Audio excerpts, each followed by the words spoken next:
Colombia ने Israel के मुंह पर जोरदार तमाचा जड़ दिया है। जो काम दूसरे अरब देशों को और तथाकथित मुस्लिम देशों को करना चाहिए था, वो अकेले कोलंबिया ने कर दिया है। जी हां मेरे दोस्तों, कोलंबिया ने इजराइल से अंधाधुंध हथियार लेना शुरू किए थे और बहुत पहले से इजराइल के वो डील करके इजराइल से हथियार लेता था, लेकिन इजराइल से अब उसने हथियार लेने से कोलंबिया ने इनकार कर दिया है। कोलंबिया की गवर्नमेंट ने ऑफिशियल स्टेटमेंट जारी करके कहा है कि ये इजराइल नरसंहार कर रहा है, जेनोसाइड कर रहा है, औरतों, महिलाओं और बच्चों को भूखा मार रहा है, कत्लेआम कर रहा है। ऐसे देश से हम डील नहीं कर सकते और हम इजराइल के साथ कोई अब डील नहीं करते हुए ये जो हथियारों की डील है रद्द कर रहे हैं और हथियार हम इजराइल से नहीं लेंगे। इसके अलावा अमेरिका ने यमन के हौथीस पर कई हमले किए हैं। पिछले 4 दिन से अपडेट नहीं दे पा रहा था, उसके बहुत सारे रीजंस हैं। वो मेरे पर्सनल रीजंस हैं, घर के रीजंस हैं, कुछ केस के रीजंस हैं, कोर्ट कचहरी, पुलिस थाना, इन सब के रीजंस हैं। और मुझे पूरा यकीन है कि अगर मैं आपके सामने खड़ा हूं तो आपके दुआओं की वजह से खड़ा हूं, वरना शायद आज मैं यहाँ होता ही नहीं। बहरहाल, अमेरिका ने कई हमले किए हैं, लगातार हमले किए हैं, लेकिन कमाल की बात यह है कि हूथीज रुकने का नाम नहीं ले रहे हैं। हूथीज भी पलटवार कर रहे हैं। अब जैसा मैंने आपसे कहा कि हूथीज पलटवार कर रहे हैं, तो ऐसा नहीं कि मैं ये नींद में बोल रहा हूँ, मैं प्रूफ दिखा देता हूँ आपकी स्क्रीन पे। ये देखिए, बर्तानिया का एक जहाज है, बड़ा जहाज है, कंटेनर है। हूथीज ने हमला किया है इस पर, तगड़ा हमला किया है, जो आधा समंदर में डूब गया है, काफी ज्यादा डैमेज हुआ है। अब यहां पर एक चीज बड़ी क्लियर आपको बता दूं, अमेरिका के अंदर अमेरिकी पार्लियामेंट में अमेरिकी डिफेंस मिनिस्टर लॉयड ऑस्टिन ने एक्सेप्ट किया है कि इजराइल के आतंकी हमलों में 25,000 महिलाएं, बच्चे, बूढ़े, बुजुर्ग मारे गए हैं, यानी आम नागरिक मारे गए हैं, नॉट टेररिस्ट। आम लोग 25,000 मारे गए हैं।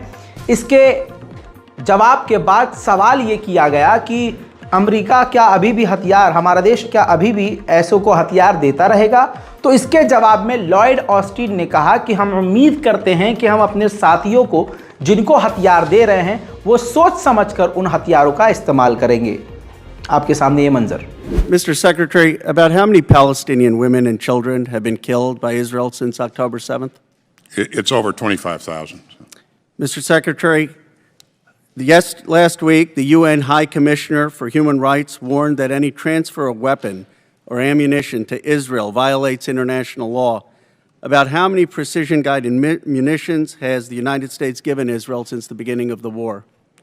I don't have that number at my fingertips, but we have endeavored. Mr. Zaid, it's about 21,000 precision-guided munitions to Israel since the start of the war. Secretary Austin, last week you spoke to Defense Minister Gallant, and you said clearly there needs to be a plan to ensure the safety and support of those sheltering in Rafah before any military operations proceed. National Security Advisor Sullivan has said he has not seen any plan yet. John Kirby said it would be a disaster to invade Rafah. If Netanyahu defies the United States and invades Rafah, will you commit today that you will halt any future? कत्लेआम हो चुका है और किस तरह से कत्लेआम किया गया वो कल की एक खास रिपोर्ट में मैंने आपको ब्रेकिंग न्यूज़ में दिखाया। कोई भी देश, अरब देश गाजा की मदद के लिए सामने नहीं आ रहा है। सबसे बड़ी बात जो ईरान ने कही थी कि कुछ करे ना करें, इन मुस्लिम देशों को तुरंत इजराइल से रिश्ते तोड़ लेने चाहिए, लेकिन ऐसा कोई नहीं कर रहा है।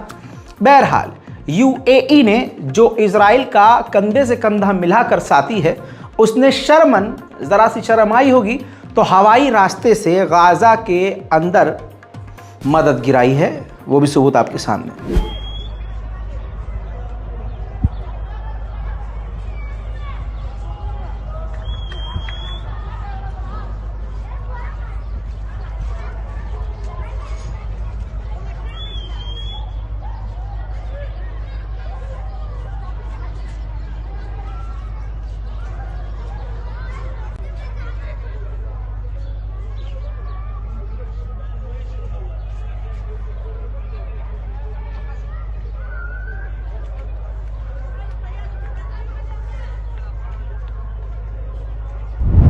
जब आतंक को, नरसंहारियों को आप पैम्पर करोगे तो वो प्रोवोक होंगे। ऐसा ही हुआ है। यहूदियों को ये समझाया गया है कि ये तमाम फिलिस्तीनी आतंकी हैं, आप कुछ भी कर सकते हैं, उनके इलाके पर कब्जा कर सकते हैं, गाज़ा हमारा है। अब इजराइल की मिलिट्री जो गाज़ा में तैनात हैं, वहाँ पर यहूदी आम लोग पहुँच रहे हैं और अपने ही सैनिकों से लड़ रहे हैं कि हमें गाज़ा में जाने दें, हमें उनकी ज़मीन पर कब्जा करना है, वो ज़मीन हमारी है।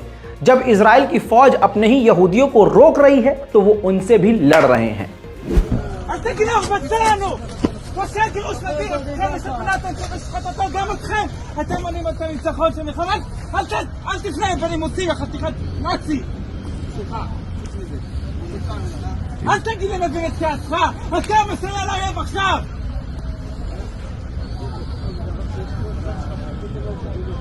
מי זה? תראה את הכלבים שיוצאים. מי? ब्रेकिंग न्यूज ये भी है। एक रिपोर्ट मेरी बहुत अहम है, शुरू से आखिर तक तमाम रिपोर्ट्स को देखिए। ब्रेकिंग न्यूज में बता दूं कि देर रात को सीरिया की राजधानी दमिश्क पर अटैक किया है इजराइल ने, जिसमें, जी हां, ये अटैक का वीडियो आप देख सकते हैं। धमाका हुआ है लेकिन ज्यादा कुछ नजर नहीं आ रहा है, लेकिन इसमें ईरान के एक कमांडर की मौत हो गई है। ये है वो ईरानी कमांडर जिनकी मौत हुई है और ये ईरान के लिए बड़ा झटका है। यमन पर भी अंधाधुंध हमले के बाद यमन के लोग पीछे नहीं हट रहे हैं। इवन यमन के लोग जुमे के नमाज के बाद सड़कों पर उतरे और उन्होंने नारे अरबिक में लगाए कि यू आर नॉट अलोन, मतलब आप अकेले नहीं हैं गाजा वालों, फिलिस्तीन के लोगों, हम आपके साथ हैं।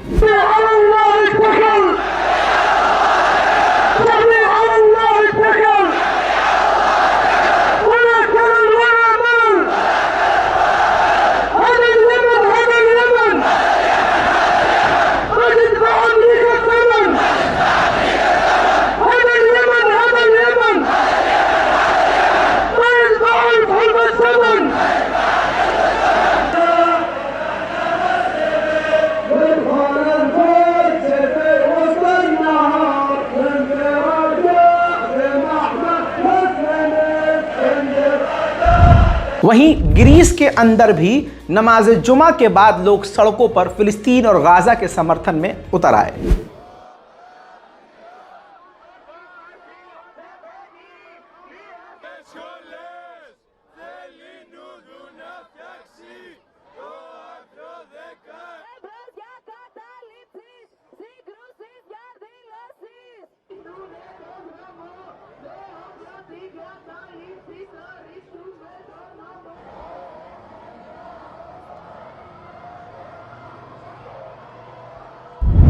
ठीक इसी तरह से ऑस्ट्रेलिया में भी गाजा और फिलिस्तीन की सदा बुलंद हुई।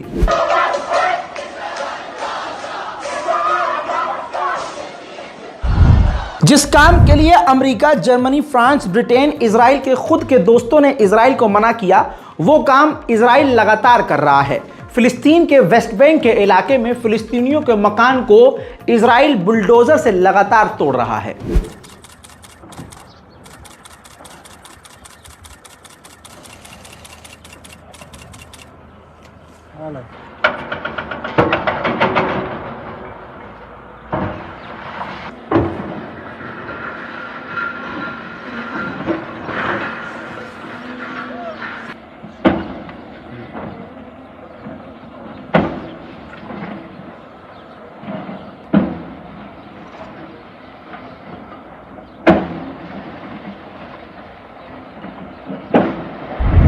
जिगर को चाक कर देने वाली, छलनी कर देने वाली वीडियो आपको बता दूं, दिखा दूं। एक 12-15 साल का बच्चा है, उससे किसी शख्स ने पूछा गाजा में कि तुमने लास्ट खाना कब खाया था, तो उसने कहा कि पिछले 1 दिन से मैंने अब तक कुछ नहीं खाया, हमने कुछ नहीं खाया। ये हाल गाजा का इजराइल ने कर दिया है और पूरी दुनिया एकदम सन्नाटे की तरह खामोश है। देखिए।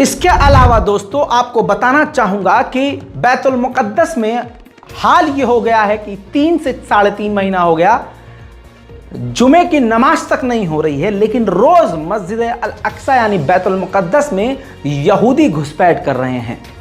देखें,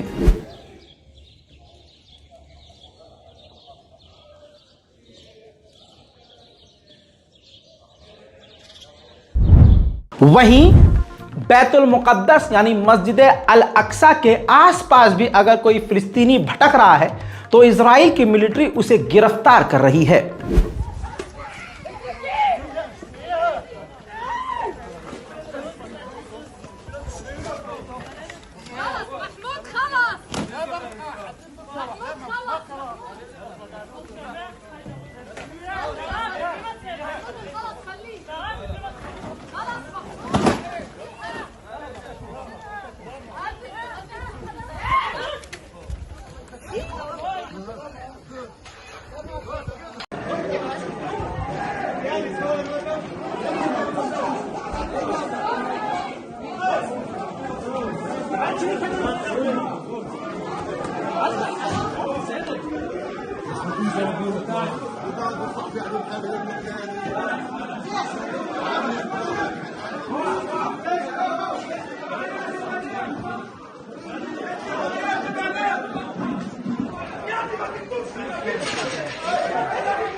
वहीं जॉर्डन में अमेरिकी एम्बेसी के बाहर जमकर फिलिस्तीन के लिए प्रदर्शन किया गया है।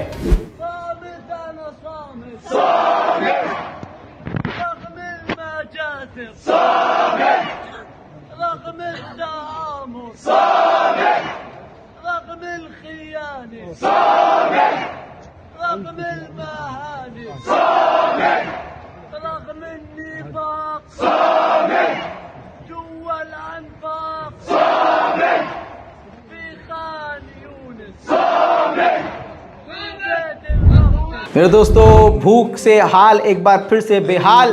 दिखाऊंगा आपको तस्वीर, एक छोटा सा बच्चा जिसने अपने परिवार के ज्यादातर लोगों को खो दिया है। जमीन पर आटा बिखरा हुआ है। खुदा की कसम दिल नहीं फटे आपका तो क्या ही इंसानियत आपके सीने में। बच्चा गिरे हुए आटे को समेट रहा है कि 2 वक्त उसको रोटी मिल जाए। फिलहाल के इस वीडियो में इतना ही।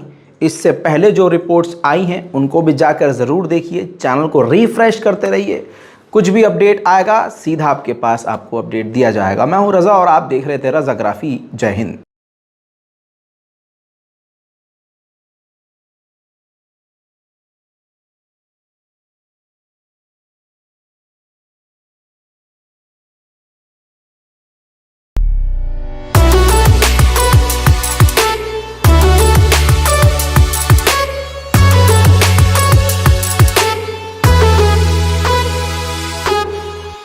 Gabriel, eu já